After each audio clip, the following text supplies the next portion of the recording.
name is Omar Bailey, and footwear design is my passion.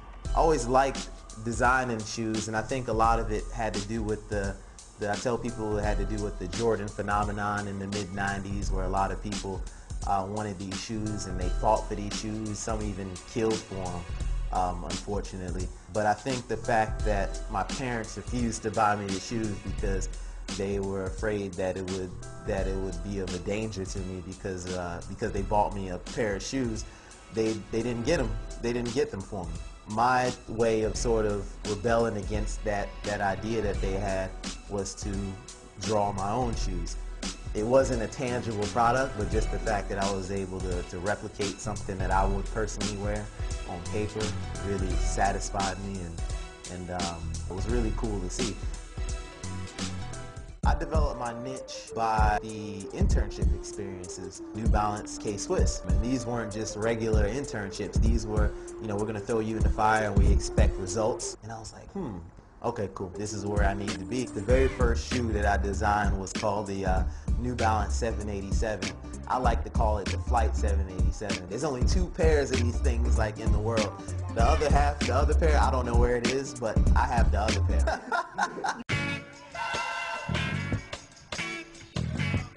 Well, the first athlete that I worked with that I got to design a shoe for was Allen Houston, and that was really, really cool. His business manager reached out to me and said, Omar, Allen wants to do a shoe. We want to know if you can help us. And I'm not going to say no. I was like, yeah, I could definitely help. Funny thing is actually is that when I was in the 10th grade, I actually designed a shoe for him and put the name on it and called it the H2O. During the 2008 MLB season, Gary Sheffield, Lassens Millich of the Washington Nationals, Craig Monroe of the Minnesota Twins, Shannon Stewart of the Toronto Blue Jays, and Jose Guillen, actually, of the Kansas City Royals, are all wearing the shoes.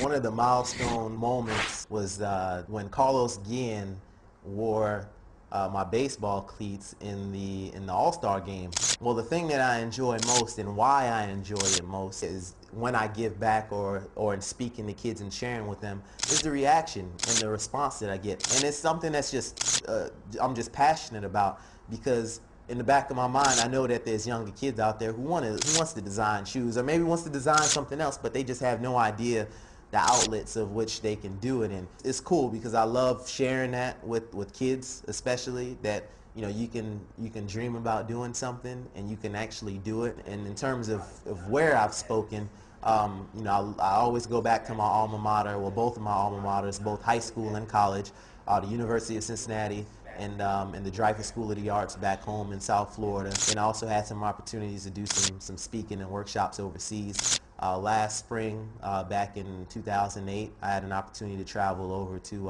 Holland at Leiden University and some other countries.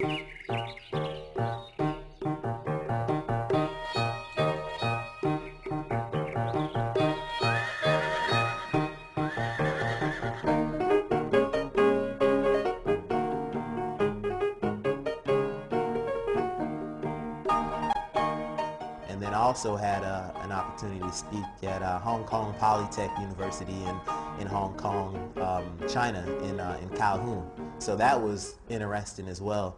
But this class was actually a footwear design class. It was actually an all-female class, which was really interesting. It was 19 students, 18 of them were Chinese, and one of them was from Russia. So that was a really cool experience in sharing with them. Starting your own business is definitely one of the toughest things to do. I wouldn't say at the time it wasn't a risk for me. It was just something that I wanted to do. It had a lot to do with the last internship that I had when I was in Southern California. I'll never forget it, but he actually had a check stub laying around of all things from an account that paid him, and it was like 50 grand, and I never seen a check with that many zeros on it before. And I was like, whoa, wait a second. I said, this guy's doing that well. I said, I know I can do this myself. I'm doing all the design work. I didn't have the capital, but I knew I had contacts, and I knew if I could go back to some of these people and let them know what I was doing, I know that they would support me because I have pretty good relationships with them. Now 3 years later, it's amazing. I mean, sometimes I walk into the showroom and I just look around and I just say, like, dang, like it's just amazing to see the portfolio grow as I look back on it. So Bright Idea Design Studios Inc. is my company that I started back in 2006.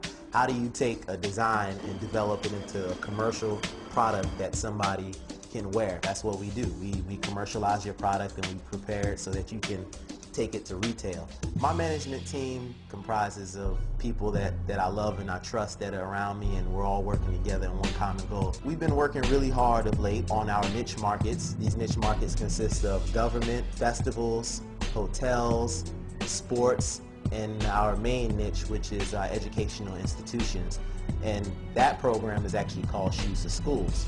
It's a program that we developed as a profit sharing mechanism or opportunity for us to develop a product of footwear, which in this particular case is sandals, that a school can use to brand their school with their logos on it and sell this product, and we give the school 60% of the profits. Shoes to Schools originally started for my alma mater, the Dreyfus School of the Arts. I designed a sandal for the school, and right now we were actually fortunate enough to be able to get 1,500 pairs of these sandals made, actually, and we expect it to be really successful. We're getting a lot of really good feedback from the parents and the students and people who went to the school or general supporters of the program. They love the idea. It's different. It's never been done before. We're also actually working with the armed forces.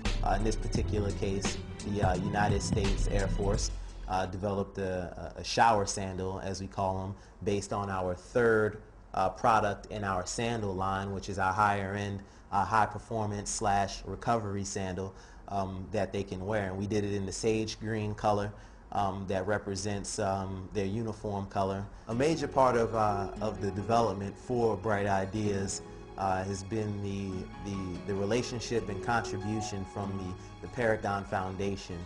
They really helped and made a difference. You know, this is something that started in my little bedroom back home in West Palm Beach, and there is where I got the name The Shoe Guy, and it flourished into something that I still love doing. All I can say is shoes.